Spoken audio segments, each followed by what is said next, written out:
This Jethro, Dwayne, and Zero. Hey, man. Welcome back, gamers!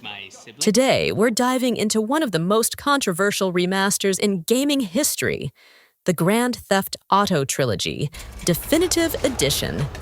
We'll compare it to the original games to see how the remaster holds up, specifically focusing on bugs and glitches that have left players frustrated.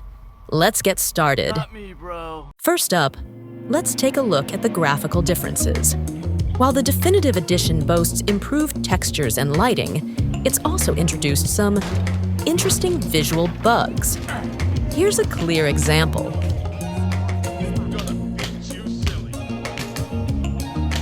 In the original game, character models and environments are consistent and sharp for their time.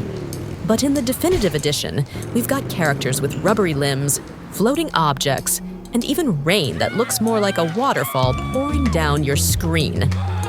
This rain effect makes it nearly impossible to see where you're going. Meanwhile, the original game, perfectly playable, even in stormy weather. Next, let's talk about collision detection. In the original games, the collision system was solid. Cars hit walls, and characters collided with obstacles as you'd expect. In the Definitive Edition, however, we've seen cars phase through walls, characters getting stuck in the floor, and NPCs walking through objects. These issues can completely break immersion and gameplay. Animation quality is another area where the Definitive Edition struggles. Check out how CJ runs in the original game, smooth and responsive. Now, compare that to the Definitive Edition, where the animations can be jittery, delayed, or just outright bizarre. These quirky animations might be funny at first, but they can get really annoying, especially in high-stakes missions.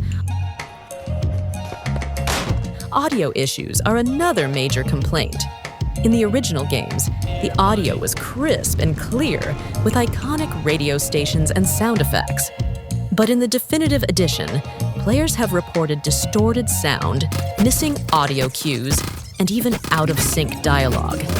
This can make missions confusing or even unplayable when you rely on audio cues to progress. What? You watch your mom. Let's not forget about some of the most bizarre and frustrating glitches that have surfaced in the Definitive Edition. From physics-defying vehicles to mission-breaking bugs, these issues have caused many fans to question why this remaster was released in such a state. And finally, let's talk about stability. The original games, despite their age, run relatively smoothly on modern systems. The Definitive Edition, on the other hand, has been plagued with performance issues, from frame rate drops to full-on crashes. These problems have led to a lot of frustration for players who expected a polished experience. So, what's the verdict? The Grand Theft Auto Trilogy. Definitive Edition may have brought some visual upgrades, but it's also introduced a host of bugs and glitches that weren't present in the original.